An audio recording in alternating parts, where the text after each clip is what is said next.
आप सभी को जोहार और आने वाले सरहुल पर्व की बहुत बहुत शुभकामनाएं। और मैं बहुत बहुत धन्यवाद कहना चाहूंगी केंद्रीय सरना समिति और हमारे अध्यक्ष फुलचंद तिर्की दादा का, जिन्होंने आज मुझे इतना बड़ा जिम्मेदारी सौंपा है।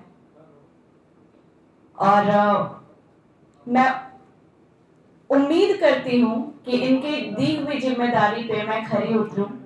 पूरी केंद्रीय सरना समिति का विश्वास है मेरे ऊपर और इस विश्वास को बनाए रखना, अपने समाज को जोड़ करके रखना, ये मेरी जिम्मेदारी है।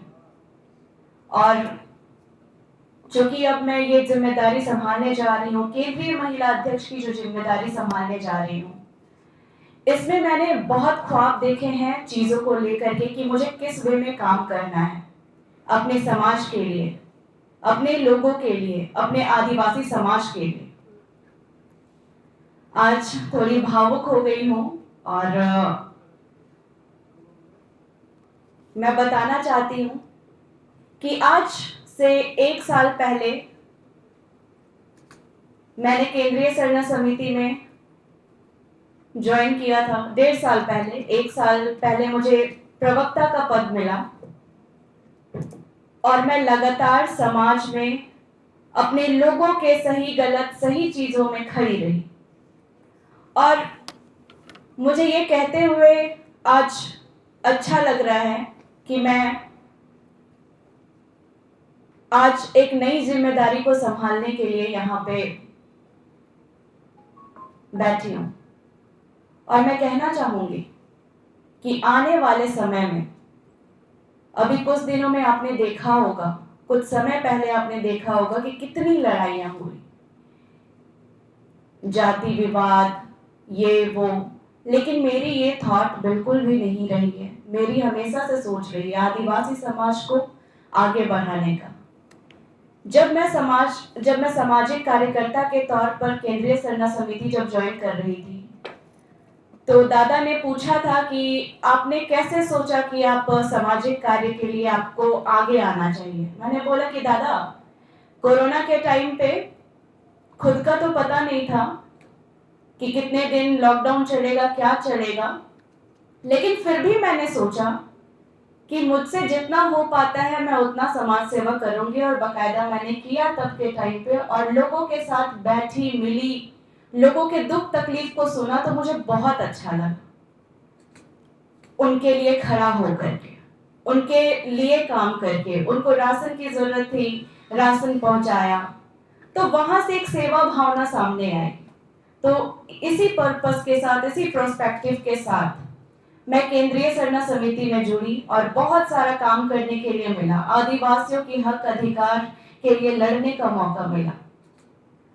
और मेरी हमेशा से जो थॉट रही है, मुझे कभी भी किसी भी समाज से लड़ाई झगड़ा या हिंसा अहिंसा का भावना नहीं रखना है। और मैं ये अपने समाज के लोगों को भी कहना चाहूंगी कि हमारी जो लड़ाई है, हमारी जो मांगे हैं, या आज तक हम लोगों ने जितनी भी लड़ाइयां लड़ी, चाहे वो पेशा कानून को लेकर के हो, या फिर कुर्मी विरोध, जो एसटी के सूची में जो आने की जो उन लोगों की मांग थी, उसको लेकर कुछ विरोध हो, या कोई भी चीजें हो, चाहे डिलिस्टिंग की मांग हो, चाहे धर्मांतरण पे बात हो, हम लोगों ने बढ़ चढ़ के हिस्सा लिया। और मेरा हमेशा से भावना रहा है कि हमें अपने लिए लड़ना है, हमें किसी के साथ लड़ाई झगड़ा, अपशब्द बातें, ये चीजें नहीं करनी है, क्योंकि ये आदिवासियों के संस्कार में नहीं है। आदिवासी बहुत भोला भाला है और बहुत दिल का सच्चा इंसान होता है आदिवासी। और मैं यही कहना चाहूंगी कि आगे भी लड़ाई जारी रहेगी। और मैं सभी से, जितने भी मेरे आदिवासी भाई बहन, माँ बाबा लोग जो हैं, उन लोगों को मैं कहना चाहती हूँ कि आप लोगों के वजह से आज इस पद को मैं संभालने के लिए, अपनी जिम्मेदारी संभालने के लिए आज मैं चुनी गई हूं। ये आप लोगों का आशीर्वाद है, फुलचंद दादा का आशीर्वाद है, अमर दादा का आशीर्वाद है, संजय बाबा का आशीर्वाद है। और यहाँ पे केंद्रीय सरना समिति के जितने भी लोग हैं, माँ लोग हैं, सबका आशीर्वाद है। तो इन्हें ये चीज कहीं ना कहीं लगा कि मैं इन सब जिम्मेदारी को संभाल सकती हूँ, तो इन्होंने आज मुझे ये मौका दिया है।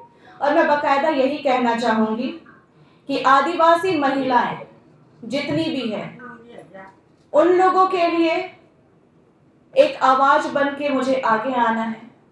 आदिवासी समाज जो आज इतना पिछड़ा हुआ समाज है, कुछ लोग जो आगे आ गए हैं, लेकिन आज भी अपने लोगों को बढ़ाने की कोशिश नहीं करते। लोग अपने आदिवासी समाज के जो लोग हैं वो अपने हक और अधिकार को नहीं जानते हैं। तो सबसे बड़ा कारण क्या है? सबसे बड़ा कारण है एजुकेशन ना होना। और मेरा जो सबसे पहला विजन है वो है एजुकेशन को लेकर के काम करना, जो केंद्रीय सरना समिति के द्वारा मैं करना चाहूंगी अपने आदिवासी समाज के लिए। जगह जगह के आदिवासी बच्चे कैसे पढ़ पाएं, कैसे लिख पाएं, कैसे अपने हक और अधिकार को जान पाएं, ये बताना बहुत जरूरी है। आज मुझे ये कहते हुए भी खुशी हो रही है कि मैं जिस विचारधारा के साथ काम करने आई थी केंद्रीय सरना समिति में, आज वो मैं खुले दिल से और आने वाले समय में मैं खुले दिल से काम कर पाऊंगी और अपने समाज के लिए अच्छा करूंगी। अपने समाज के लोगों को मैं ज्यादा से ज्यादा कोशिश करूंगी कि मैं शिक्षित बना पाऊं। और एकजुटता बहुत जरूरी है और आदिवासी समाज को एक साथ लाना बहुत जरूरी है। और जब हम ग्राउंड लेवल पर वर्क करेंगे, तो ग्राउंड लेवल पे वर्क करने के बाद आदिवासी समाज की एकजुटता दिखेगी, जो कहीं ना कहीं बिखरी हुई है।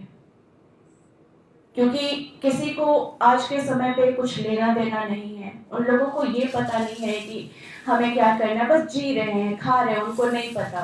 थोड़ा सा बड़े हो जाते हैं, फिर वो लोग कमाने चले जाते हैं, उनको नहीं पता कि जिंदगी कैसे जीनी है। और मैं नहीं चाहती कि हमारा आदिवासी समाज ऐसा रहे। मैं चाहती हूँ आदिवासी समाज हमेशा से अव्वल दर्जे पे रहे और हमेशा आगे रहे। इतना ही कहते हुए मैं अपने शब्दों को विराम देना चाहूंगी और बहुत बहुत धन्यवाद केंद्रीय सरना समिति और केंद्रीय सरना समिति के सारे पदाधिकारी और सारे सदस्यगण, जिन्होंने मुझे ये मौका दिया कि मैं आगे बेहतरीन काम करूं अपने समाज के लिए। धन्यवाद।